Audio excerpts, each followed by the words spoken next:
Let's say you woke up this morning 3 pounds up on the scale. Maybe you weighed 150 yesterday and you weigh 153 today. First off, I can promise you it's probably not body fat. Unless you ate 12,000 calories yesterday, I can promise you that you didn't overeat enough to gain 3 pounds of body fat. There are likely a lot of other reasons at play, and we're about to dive into 7 of those and one bonus reason that you probably didn't know about. The first reason and the most common reason that people gain weight overnight is probably the one you already guessed, and that's too much sodium. We all know that when we eat salty food, we tend to retain water.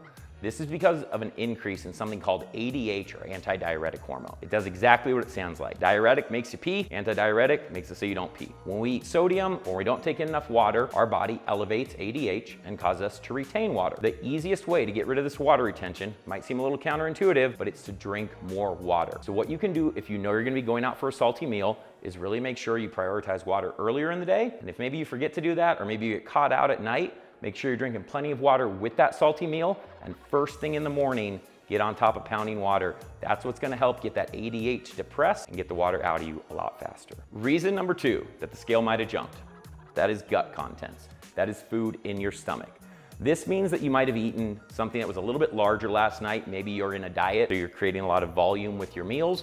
And because of that, you're literally waking up with more undigested food in your gut. This also happens if we have high fat meals. So it oftentimes happens when we eat out at restaurants. This is because fat slows down gut motility and causes things to take a little bit longer to pass through us. So again, if you have a high fat meal or a meal that has a lot of volume, do not be surprised if the scale goes up a little bit the next day.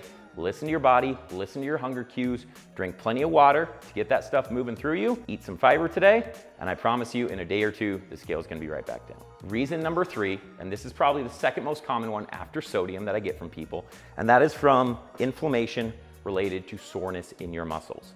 This is because when we have sore muscles, our body needs to go in and repair those muscles. To transport nutrients to the damaged area, you probably all had sore legs before and kind of felt that they were a little bit puffed up or a little bit full or warm. That's because your body is diverting resources and nutrients to go and heal the damaged area. However, you still need the same amount of water for your kidneys, your liver, and everything else to function. So that means temporarily, until you finish repairing, you're gonna have a little bit of extra water. So if your legs are sore, you might be hanging on to 2.5 pounds. If your upper body's sore, it might be a pound and a half. If you're sore everywhere, it could be as much as 4 pounds. So if you start to think about that, it's pretty easy for weight to add up when we're sore. Reason number 4 is gonna surprise you, okay? And the reason is it has to do with being sick. And most people generally think of when they get sick, they lose weight. The reason for that is hardly anybody weighs themselves when they're sick. Nobody's waking up when they're sick and walking their way over to the scale and getting on the scale.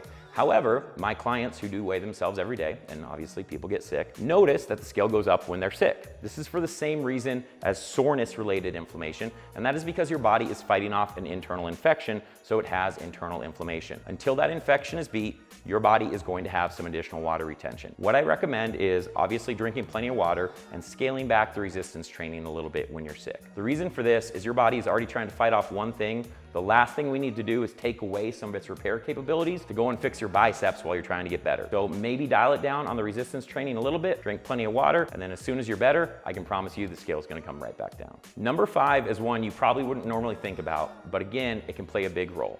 And that has to do with what time you ate dinner or what time you got up in the morning and may have weighed yourself. Just a 2-hour difference on either one of these can make as much of a 1 to 2 pound difference on the scale. This is oftentimes combined with something like going out to eat and having a high sodium, high fat meal, creating a sort of perfect storm when you wake up the next day, because most people, when they eat out later at night, meaning they have more undigested food the next morning. So if you went out or you ate a little bit later than normal, or maybe you had to get up early this morning, don't be surprised if the scale's up a little bit. I can promise you it's not body fat. Number 6 is one that applies to both men and women, but probably a little bit more frequently to women. And that is changes in hormones. Whether it's a change in your estrogen, maybe your stress levels are higher, a lot of these things can cause us to retain water. I have a full video I encourage all women to watch that talks about time of the month and some of the things that you can do to mitigate the water retention that we see during time of the month. But as far as hormonal changes go, the best thing we can do is always try to prioritize high quality food, plenty of sleep, and most importantly, lots and lots of water. This is gonna be one of the most important things when we're highly stressed or when we're experiencing hormonal changes. Get enough H2O in. This is gonna prevent unnecessary water retention and probably keep you feeling a lot better during those times. Number 7 is gonna be bowel movements. No shit, right? Okay, but for real, decrease in regularity or decrease in bowel movements can be a very common reason behind weight gain on the scale. This is something I've actually seen a lot more of since coronavirus. I've had a lot of people who have had GI issues, intermittent constipation, things like that. This can play a huge role. Fortunately, there are quite a few things we can do. If you notice that you're having GI discomfort or an irregularity, taking a probiotic if you don't already take one can be a great thing to do. Also, making sure, and this is probably the most important, that you're getting plenty of water in, or a lack of water is the #1 reason behind constipation. Lastly, make sure you gain enough fiber, but also make sure you don't overdo it.